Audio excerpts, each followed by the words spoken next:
Praise God. ഈ നല്ല സമയത്തെ ഓർത്ത് ഞാൻ ദൈവത്തെ സ്തുതിക്കുന്നു. ഇന്ന് പകൽക്കാലം ഒരു പുതിയ ടോപ്പിക്കുമായിട്ടാണ് ഞാൻ നിങ്ങളുടെ മധ്യത്തിലായിരിക്കുന്നത്. ഇന്ന് ഞാൻ നിങ്ങളോട് സംസാരിക്കാൻ ആഗ്രഹിക്കുന്നത് അബ്രഹാമിന്റെ അനുഗ്രഹത്തെ കുറിച്ചാണ്. ഞാൻ ചിന്തിക്കുന്നു ഈ സന്ദേശങ്ങൾ നിങ്ങളുടെ ജീവിതത്തിൽ വലിയ അത്ഭുതങ്ങളെ, വലിയ അനുഗ്രഹങ്ങളെ കൊണ്ടുവരും. തുടർമാനമായി അബ്രഹാമിന്റെ അനുഗ്രഹം എന്ന വിഷയത്തെക്കുറിച്ച് ഈ ചാനലിലൂടെ ഞാൻ സംസാരിക്കാൻ ആഗ്രഹിക്കുകയാണ്. ഇതിന്റെ ഓരോ വീഡിയോസും നിങ്ങൾ കാണുക. നിങ്ങളുടെ ജീവിതത്തിൽ വലിയ അനുഗ്രഹങ്ങൾക്ക് ഇത് കാരണമായി തീരും. ആമേൻ. ഗലാത്യർക്കെഴുതിയ ലേഖനം 3-ാം അധ്യായം അതിന്റെ 14-ാം വാക്യത്തിൽ ഇങ്ങനെ കാണുന്നു: അബ്രഹാമിന്റെ അനുഗ്രഹം ക്രിസ്തുയേശുവിൽ ജാതികൾക്ക് വരേണ്ടതിന് നാം ആത്മാവെന്ന വാഗ്ദത്ത വിഷയം വിശ്വാസത്താൽ പ്രാപിപ്പാൻ തന്നെ. നോക്ക് പ്രിയമുള്ളവരെ, വേദപുസ്തകം വിളിച്ചു പറയുന്നു അബ്രഹാമിന്റെ അതേ അനുഗ്രഹം യേശു ക്രിസ്തുവിലായിരിക്കുന്ന നാം ഓരോരുത്തർക്കും ഉണ്ട് എന്ന്. ഇംഗ്ലീഷിൽ നിങ്ങൾ നോക്കുകയാണെങ്കിൽ കുറച്ചുകൂടെ വ്യക്തമായിട്ട് നമുക്ക് അവിടെ കാണാനായിട്ട് കഴിയും. Through Christ Jesus God has blessed the Gentiles with the same blessing he promised to Abraham. നിങ്ങൾ ശ്രദ്ധിക്കണമേ, യേശു ക്രിസ്തുവിലായിരിക്കുന്ന എന്നെയും നിങ്ങളെയും ദൈവം ജാതികളായിരിക്കുന്ന ഓരോ വ്യക്തികളെയും അബ്രഹാമിനോട് എപ്രകാരമുള്ള അനുഗ്രഹമാണോ ദൈവം പ്രോമിസ് ചെയ്തത്, അതേ അനുഗ്രഹത്തിൽ ദൈവം നിങ്ങളെയും ആക്കി വെച്ചിരിക്കുന്നു. കാരണം വേറൊന്നുമല്ല, നിങ്ങൾ യേശു ക്രിസ്തുവിൽ ആയിരിക്കുന്നു എന്ന ഒറ്റ കാരണത്താൽ. ഇന്ന് പൽക്കാലം ഇതിൻ്റെ ഒരു ഇൻട്രൊഡക്ഷൻ മാത്രമാണ് ഞാൻ നിങ്ങളുമായിട്ട് പങ്കുവെക്കുന്നത്.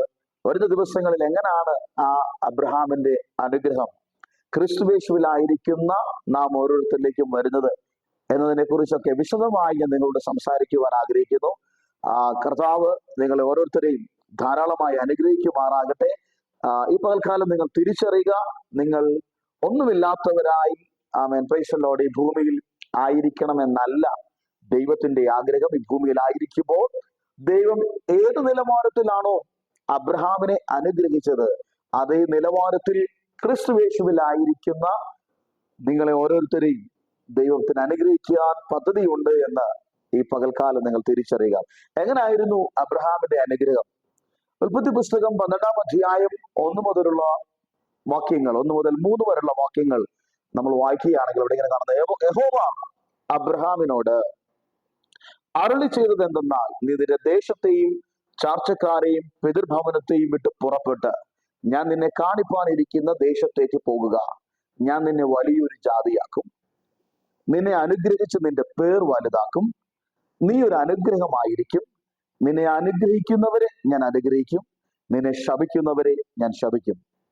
ഭൂമിയിലെ സകല വംശങ്ങളും നിന്നാൽ അനുഗ്രഹിക്കപ്പെടും. ഇപ്രകാരമായിരുന്നു അബ്രഹാമിനെ ദൈവം വിളിച്ചിറക്കിയിട്ട് ദൈവം അനുഗ്രഹിച്ചത്. ആമേൻ. എന്ന് പകൽക്കാലം ഞാൻ നിങ്ങളോട് പറഞ്ഞത്, ഇതേ അനുഗ്രഹത്തിനകത്തേക്ക് യേശു ക്രിസ്തുവിലായിരിക്കുന്ന എന്നെ നിങ്ങളെയും വിളിച്ചിരിക്കുന്നു. ഇതേ അനുഗ്രഹത്തിനകത്തേക്ക് നിങ്ങൾ വേദപുസ്തകം നോക്കിയാൽ അനുഗ്രഹത്തെ ദൈവം അനുഗ്രഹിച്ചൊരു വ്യക്തിയെ പറ്റി പറയുന്നതിന് വേണ്ടി ദൈവം ഉപയോഗിച്ചിരിക്കുന്ന വ്യക്തി അബ്രഹാമാണ്. എന്ന് പറഞ്ഞാൽ ദൈവത്തിന്റെ സ്റ്റാൻഡേർഡിലുള്ള അനുഗ്രഹം പ്രാപിച്ചൊരു വ്യക്തിയാണ് അബ്രഹാം. യേശു ക്രിസ്തുവിലായിരിക്കുന്ന നിങ്ങളെ ഓരോരുത്തരെയും അതേ നിലവാരത്തിൽ അനുഗ്രഹിക്കുവാൻ ദൈവം ആഗ്രഹിക്കുന്നു. അതേ അനുഗ്രഹം നിങ്ങളുടെ മേലും ഉണ്ട് എന്ന സത്യം ഈ പകൽക്കാലം നിങ്ങൾ തിരിച്ചറിയുക. വരുന്ന ദിവസങ്ങളിൽ ഇതിനെക്കുറിച്ച് ഞാൻ വിശദമായി നിങ്ങളോട് സംസാരിക്കും. God bless you.